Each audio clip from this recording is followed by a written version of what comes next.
All right, so get this.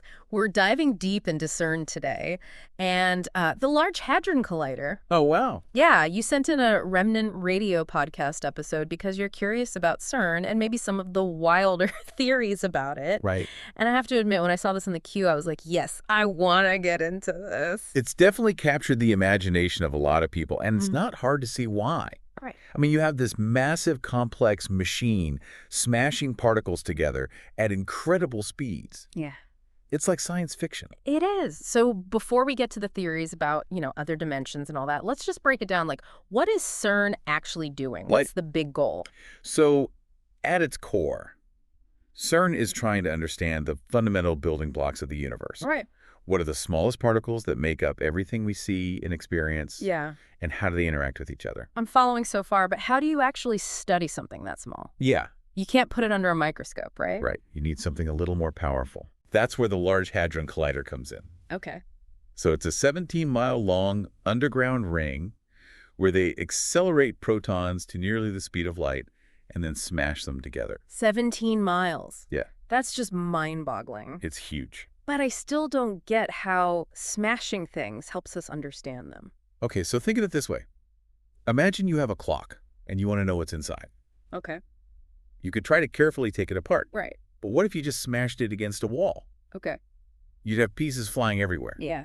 But you could start to analyze those pieces, figure out what they were made of, how they fit together. So CERN is basically smashing the universe's clock to see what makes it tick. That's a pretty good analogy. Okay. By analyzing the debris from these collisions, they can detect new particles, study their properties, and test theories about how the universe works at the most fundamental level. Now, you mentioned particles, and that reminds me of something from the podcast, The God Particle. Yes. Didn't they discover that at CERN? Yes, they did. The official name is the Higgs boson. Okay. It's a particle that gives other particles mass. Wait, it gives other particles mass. Yes. That sounds kind of, godlike. I can see why people make that connection. Right. But it's important to remember that scientists use the term God particle as a shorthand, Right. not a theological statement. Okay, so back to the podcast. It seems like a lot of people are worried that CERN is overstepping its bounds, like messing with forces they don't understand. Yeah. They compare it to the Tower of Babel, this idea of humans reaching too high, trying to become like God. Yeah. Do you think that comparison holds any weight? I mean, it's understandable why people draw that parallel. Sure. There's something inherently awe-inspiring about the scale and ambition of CERN. Yes. But it's important to remember that CERN is a collaboration of thousands of scientists from all over the world with diverse backgrounds and beliefs. But couldn't a small group within CERN be pushing their own agenda even if the majority of scientists are unaware? That's a possibility. But consider this. The scientific process itself is designed to prevent that kind of manipulation, Okay. especially in a field as complex as particle physics. Research is rigorously scrutinized, debated, and replicated by scientists around the world. So you're saying the peer review process would act as a safeguard against any hidden agenda? Exactly. Findings aren't just taken at face value. They have to be tested, challenged, and independently verified. Okay, that makes sense. But what about the more specific claims made in the podcast? Yeah. The Shiva statue outside CERN, the alleged demonic faces appearing in the particle collision images, those seem pretty concrete, right? Let's take those one at a time. Okay. The Shiva statue is a symbolic representation of creation and destruction, which are concepts relevant to particle physics. Okay.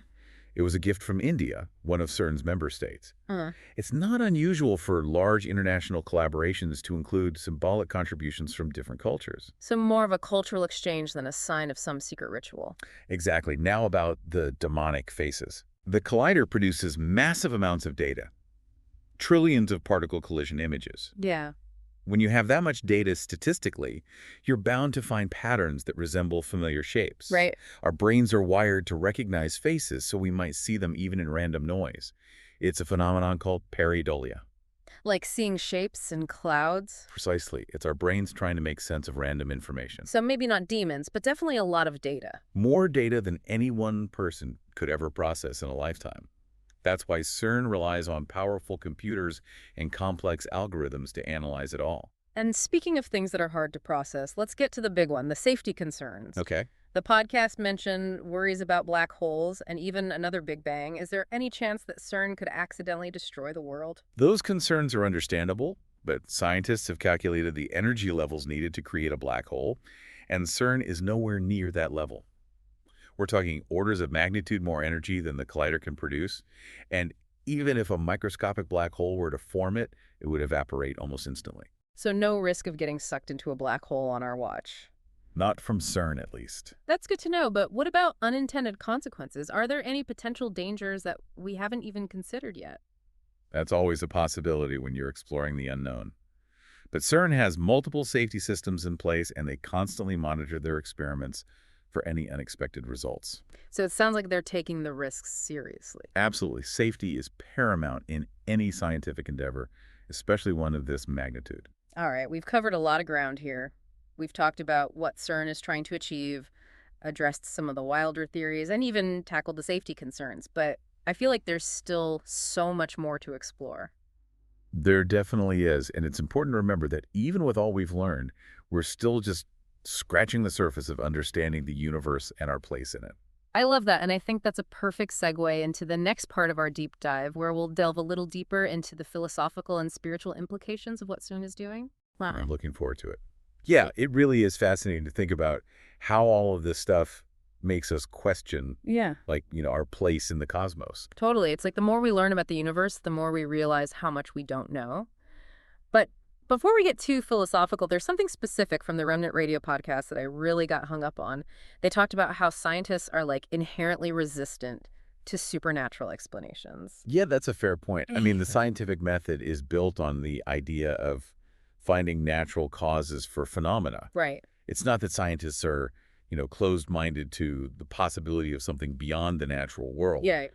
But their training and their methodology, naturally leads them to seek explanations within the framework of the known laws of physics. So it's not about rejecting the supernatural, but rather prioritizing the search for natural explanations first. Exactly. It's about following the evidence where it leads. Okay, so the podcast also brought up this idea of the correlation of the weird, Right. where people tend to lump all the things they don't understand together. Yeah. Like CERN is weird, quantum physics is weird, therefore they must be connected somehow. Yeah, it's a cognitive bias. Yeah. Our brains crave patterns and connections. Okay. When we encounter something unfamiliar, we try to make sense of it by relating it to other unfamiliar things, even if there's no logical link.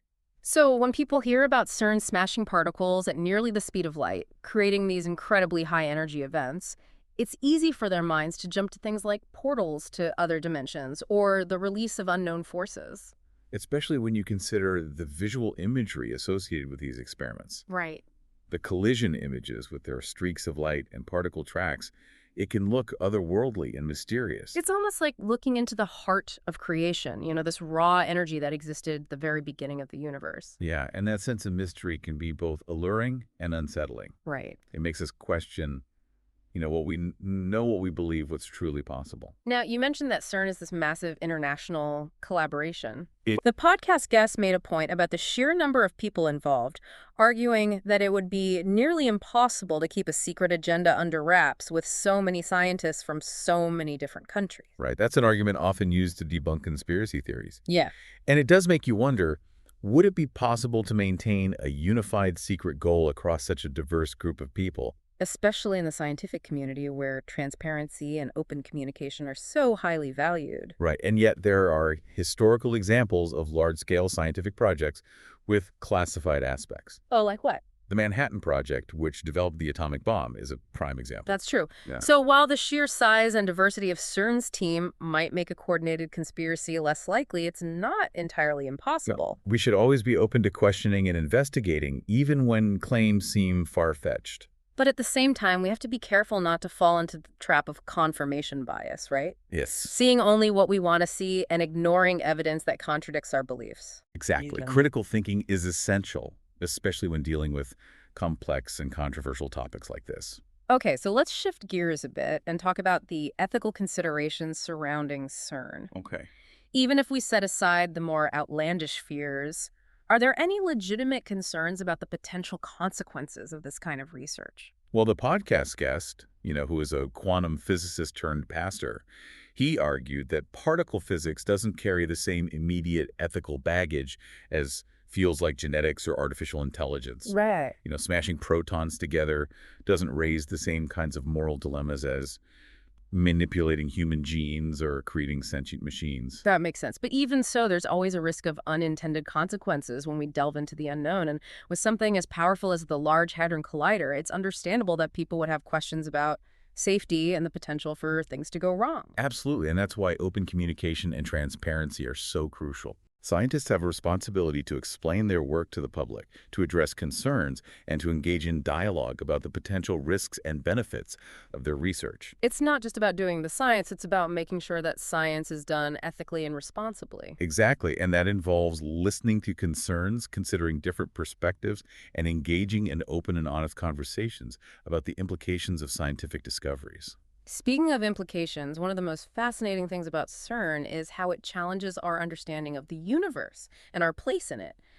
The podcast touched on the idea of a shared sense of awe and wonder, both for scientists and people of faith.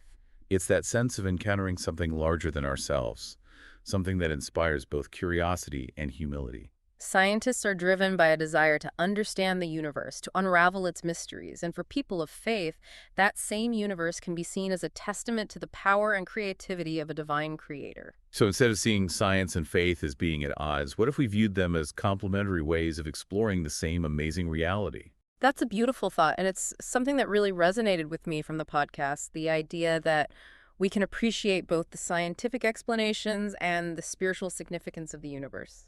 We can marvel at the intricate laws of physics that govern the cosmos and still stand in awe of the mystery and beauty of creation. It's like we're all looking at the same tapestry, but from different angles. Yeah, and each perspective can enrich our understanding and appreciation of the whole. Yeah, it's like we're all pieces of the same puzzle trying to figure out where we fit in, and CERN in its own way is helping us to put that puzzle together. Giving us a glimpse into the fundamental nature of reality, showing us how the universe is constructed at its most basic level. The podcast guest also said something that really made me think. He suggested that instead of trying to explain away the supernatural as simply undiscovered science, we should embrace the mystery and transcendence of the spiritual realm. He argued that, trying to reduce miracles to quantum physics or explain spiritual experiences through neuroscience actually diminishes their power and wonder.